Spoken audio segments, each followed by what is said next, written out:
নিশিরাতে ঘুম থেকে তুলে তাইওয়ানের প্রেসিডেন্টকে তোলা হচ্ছে সাজোয়া জানে। জনগণের অগোচরেই তাকে নিয়ে যাওয়া হচ্ছে গোপন আস্তানায়। গায়ের বুলেট প্রুফ ভেস্ট আর হেলমেটে ঢাকা প্রেসিডেন্টের চোখে মুখে ফুটে ওঠা চরম সতর্কতাই যেন বলছিল ঘটতে চলেছে বড় কিছু।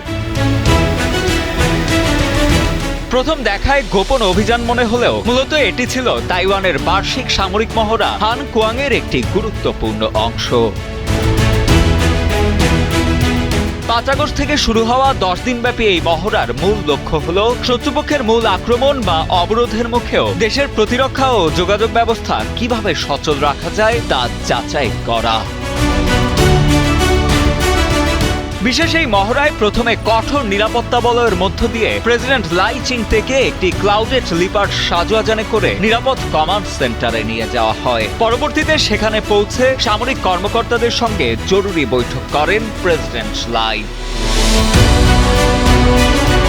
এদিকে তাইওয়ানের এই সামরিক মহড়া নিয়ে কড়া প্রতিক্রিয়া জানিয়েছে বেইজিং। চীনা প্রতিরক্ষা মন্ত্রণালয় অভিযোগ করেছে তাইওয়ানের ক্ষমতাসীন দল রাজনৈতিক স্বার্থে যুদ্ধের আতঙ্ক ছড়াচ্ছে। বেইজিং এর দাবি, বিচ্ছিন্নতাবাদী এই পদক্ষেপ তাইওয়ানের স্থিতিশীলতা নষ্ট করবে এবং এই পরিকল্পনা শেষ অবধি ব্যর্থ হবে।